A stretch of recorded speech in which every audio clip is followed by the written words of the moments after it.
Today's assignment teaches you how to do lithologic correlation. So correlation is a process where you're basically trying to infer changes that occur in the subsurface or between outcrops. And lithologic correlation is when you're correlating based on rock type. So right, because lithology is rock type. So as a geologist, very often you'll go to an outcrop, which is a place where you can see the bedrock of the earth exposed at the surface, and you will take a handy dandy waterproof field notebook and you'll spend several hours in an outcrop describing the rocks that are exposed. So I really like my Buffalo, Batavia, Rochester analogy, but honestly, you could do any three locations for cities that are not that far away from each other. You could do these for different locations within cities if your geology changes rapidly enough. So let's say you're in Buffalo and you come across this outcrop A, and you spend your day taking all very copious notes about location A. So you might notice that there is a gneiss, which is your metamorphic basement. Maybe this is part of the shield that's exposed here, and this is the platform on top of the shield. Ooh, good use of terminology. And then you notice between there has to be a non-conformity, right, between a metamorphic rock and a sedimentary rock, because this metamorphic rock was formed at depth. So you put your little squiggle here that represents erosion, and then you describe the rock layers above. So you might see a sandstone, and remember, geologists will then give these rock units names based on a bunch of different characteristics within the rock. So you describe the David sandstone, and maybe the David sandstone has a distinctive fossil, and we're just going to call it X here. The rock layer overlying the David sandstone is the Rufus limestone, so you put your little bricks in to represent your limestone here. That limestone is overlain by the Emma shale. A lot of times shale weathers back faster, so you can see that that's represented with the way that the outcrop kind of bends back here a little bit. You can see the limestone and the sandstone are more resistant to weathering because they kind of jut out because as opposed to the Emma shale. And then the Hamilton conglomerate, which also seems to weather away fairly quickly, although not quite as much as the Emma shale. That's overlain by the Oswaldo sandstone, which has fossil Y in it, which is overlain by the Milos limestone, which is overlain by the Santuit sandstone with fossil Z. So you make all of these your notes in Buffalo, and then you get on I-90 and you drive east, and you find yourself in Batavia, and you get off and you find outcrop B.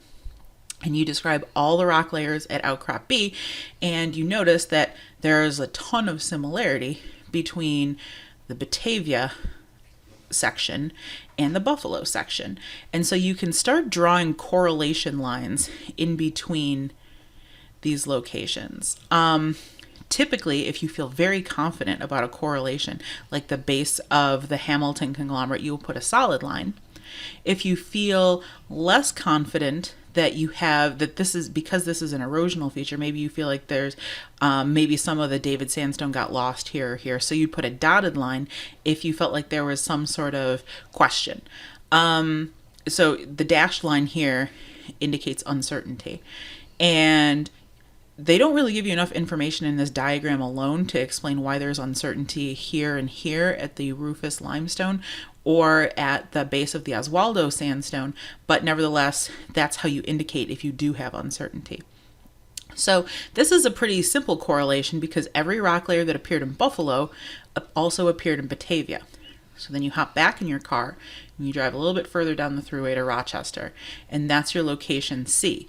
And while there are a lot of similarities, they're not all here. So you can again see your basement rock here, your metamorphic basement, and you can see the David sandstone, but then you notice here the Rufus limestone is missing.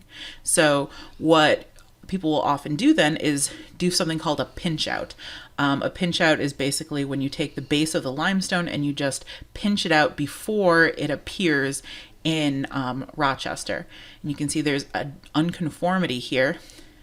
So that indicates that there's been some erosion, probably erosion of the Rufus limestone.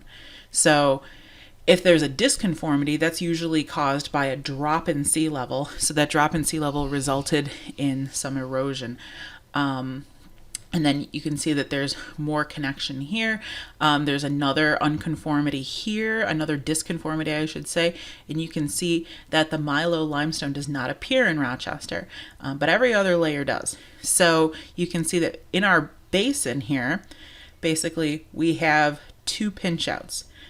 So why do we do this? Well, we do this lithologic correlation so that we can recreate what's going on in between those outcrops. So here's location A, and here the rock layer is exposed there. Location B, and the rock layer is exposed there. C, and the rock layer is exposed there.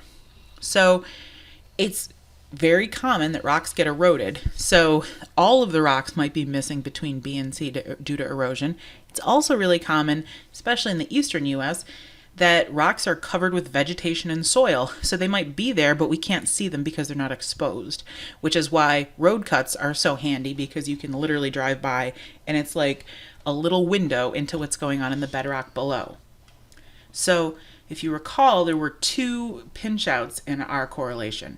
You can see that when we do our basin analysis here is the pinch out of the upper limestone, and then here's the pinch out of the lower limestone.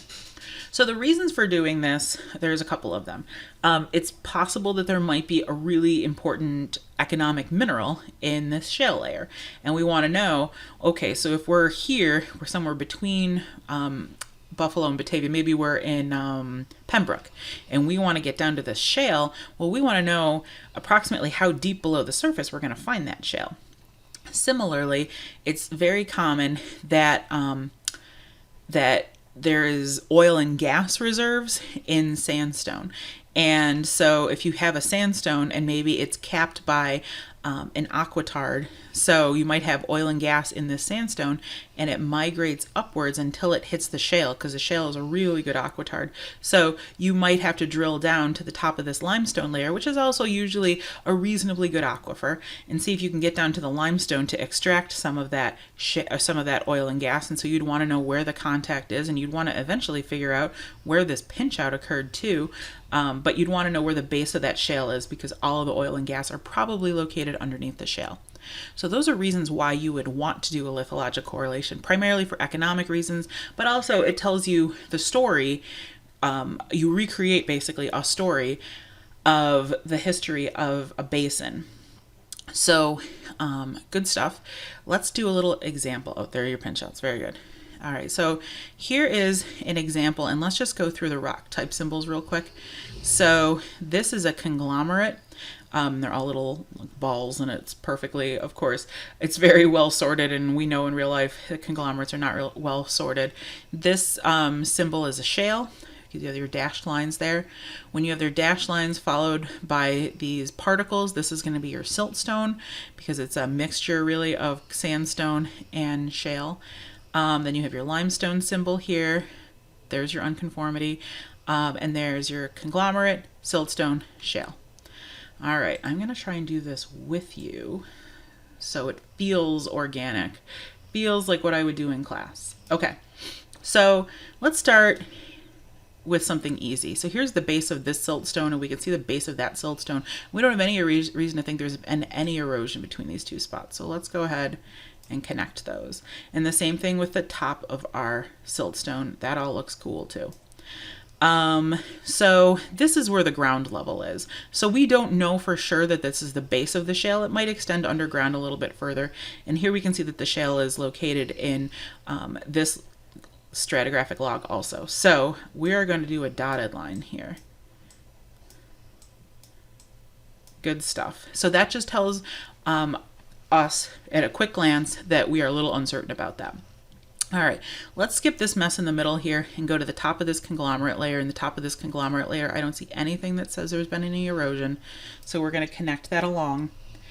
And then same thing, but however, here's the surface, right? So we don't know. There may have been more siltstone that gets eroded away at the top here. So we're going to put a dotted line to connect our siltstones. Good stuff. So here we have our erosional feature, our erosional surface, our unconformity. So it's possible that there's been a little bit of erosion of the base of this conglomerate. So when we connect it to that conglomerate, we're similarly going to give it a dashed line. We know there's been some erosion probably here at the top of this limestone. So we're similarly going to give that a dotted line.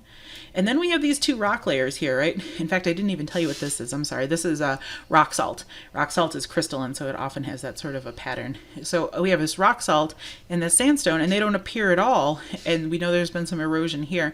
So we are just going to pinch both of those out. So we have two pinch outs. Okay, now I have to go back. Pointer options. How about just pointer? Does this work? No. Sorry. Pointer options. I just wanna, oh, I just say no more. So we have pinch outs here in the sandstone and the rock salt. So the other thing that we want to kind of figure out is which area might be closer to our source area or to our mountains. So rock salt usually appears on land because you'll have like a salt flat and there'll be a lot of evaporation and you'll have salt that deposits. You'll also usually have sand close to the shoreline, right? And conglomerate also forms on land. So we have some conglomerate here, we have some sandstone here. It's probably true that this is closer to the source area. And we similarly have a little bit more limestone and shale out here. So we're going to make the assumption that this is deeper water as well. So when you're starting to analyze to see what sea level fluctuations may have occurred in a region, you always want to go into the deeper water. And the reason is because the area that's closer to the source area will have much more significant fluctuations, and it'll be messier to kind of infer some of those longer term trends. So let's go into the deeper water and let's look at the way these rocks are packed vertically. So we start with a conglomerate, then we go to a shale, siltstone, and a limestone. So we know the conglomerate forms on land, right? It forms in like streams that are close to mountains. So we know that limestone generally forms in deeper water. So what we record here from the conglomerate all the way up through the limestone is we record a transgression, right? A transgression is when water is getting deeper. And then we have an unconformity here, right? And an unconformity means that there has either been erosion or there's been non-deposition. So we're going to record our unconformity here, and that's likely due to a regression because we can see that we go from deep water all the way to being on land again, right? If we go from a limestone, which is deep water facies, and we extend, I'm sorry, my dogs won't stop snoring today. And then we go up and do a conglomerate. That's a huge shift in sea level. So that's a big regression. And then when we look above this unconformity, we see conglomerate, siltstone, and shale. So we'll put another arrow there, and conglomerate is on land, shale is an offshore environment. So that is another transgression, which we're just going to abbreviate T, and we're going to abbreviate R for regression. We're going to do a couple more examples together. Actually, I'm going to do one more example, and I'm going to let you try the third one on your own. All right, so here's example 2. Let's just take a minute and do some of the easy stuff, and then I'll show you something fun. So I need a pen. All right, so this pattern here is actually dolostone. So it looks like limestone, right? But it's turned on its head. So I'm just going to go ahead and connect my dolostones. This dolostone, there might be more that's at a deeper location. So I'm just going to dotted line that. I'm going to connect the top of my siltstones because that all looks cool. I see I have a missing conglomerate here, so I'm going to skip that. And I'm going to go to my sandstones. I'll explain. You have some options here with the conglomerate. I'll show you what I'm doing and why I'm doing it. I'm going to connect the top of my shales there. So the only real messy part here is what's going on with this conglomerate. So the conglomerate, you can do a pinch out. That would be easy. If you were going to do a pinch out, that would look like this. There's an alternative to a pinch out. I wonder if I can do that. Nope, I can't. An alternative to a pinch out looks more like this. So it's like a wavy line. So you have to just kind of imagine that this pinch out isn't here. And that just means that the conglomerate would grade gradually into the sandstone. Both are fine. It's just an interpretation. They're both legal moves. This is called, it's got a terrible name, it's called interfingering, and it means that the conglomerate kind of interfingers in with the sandstone here. So let's do this. Can I do an eraser? Ooh, I can. All right, so let's do this. Oh, sweet. We're all learning today. Oh no, but I don't want that. So we could do something a little different. We could pinch out the sandstone. I'm sorry, we could pinch out the conglomerate and the sandstone. That's also possible. Again, these are both legal moves. You can interpret this either way. So whichever one makes you more comfortable. And then so there's our correlation. Now we want to start making some inferences. So there's only conglomerate in one location, and that's here. So we're going to say that because the conglomerate is in this section, that this section is actually closest to the source area, which means that this area is deeper, in deeper water. So you can infer that a dolostone is just as deep water as a limestone. So if you look here, you have deep water, and a siltstone is kind of like offshore-ish water. And then we know that sandstone is the beach. So we go from deep water to the beach here. So if that sounds familiar, it should. That is a regression, where we go from deep water to shallow water. So that's what this arrow here indicates. Then we go from here, a sandstone, to a shale, to a limestone. So that area is going to be our transgression, because we go from the beach offshore to deep water. So we've basically drawn some conclusions about what's happening in this area in regards to sea level. So here is a sea level curve, and you notice that there's no numbers on here. It's very relative. This line here is supposed to represent the seashore. So everything that is in the negative area, this is actually on land, and then this is in deeper water. This starts in shallow water and it goes to deeper according to the plus. Whenever I'm drawing a sea level curve, I like to put a point right where any sandstone is located, because sandstone is usually inferred to be the beach. So I know I'm going to start in deep water here, and I'm going to go up to the beach. And then I know from the beach that I'm going to go back into deeper water. So I'm going to make a relative curve telling me in this location, how did sea level change over time? So I'm going to draw something that starts in deep water, goes to the shore line, and then goes back into deeper water. It never really ends up on land all that much. So that's why I have almost nothing on this side of my curve. All right, so I'm going to give you the answer key to this one, but I want you to try example 3. And in example 3, first you're going to do correlation. Oh, I feel like I should write this out for you. Let's see. Oh, I wish I could have text. Okay. It is what it is. Okay, so number 1 is to correlate. This looks so professional. Are you guys impressed right now? All right. Then number 2, you want to label your deep or shallow water by the section. So much clicking. Then number 3, I want you to label transgressions and regressions in the deeper water section. And then number 4, I want you to generate a sea level curve. So I'm going to give you some practice time with that, and then I'll give you the answer key. It's a good time. We're going to be doing a lot of correlation. If this feels good to you, guess what? You're going to really enjoy the next couple of weeks. Thanks.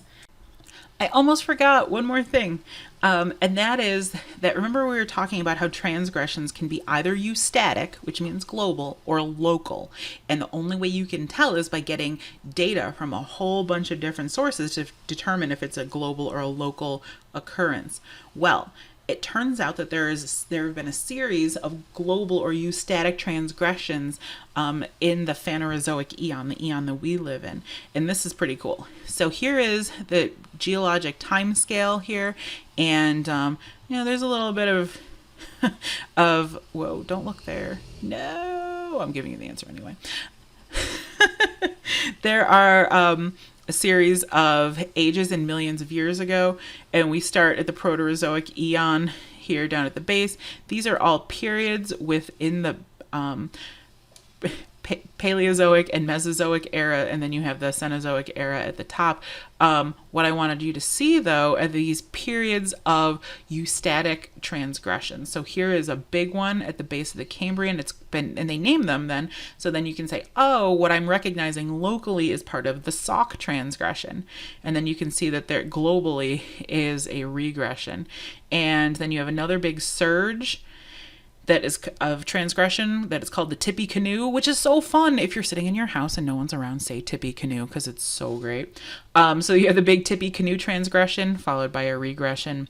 The Kaskaskia transgression, followed by a regression. This is a word I didn't know how to pronounce until I heard someone say it in grad school. This is called the Absaroka transgression, which is a big one during the Mesozoic, and then a regression. The end of the Cenozoic the end of the Mesozoic is marked by this very large Zuni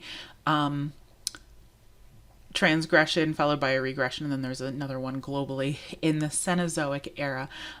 Sometimes this will correlate to big orogenies, and that's and sometimes they'll correlate to ice ages, but there's not necessarily those are local features for the most part, except for ice ages. Ice ages are big global events.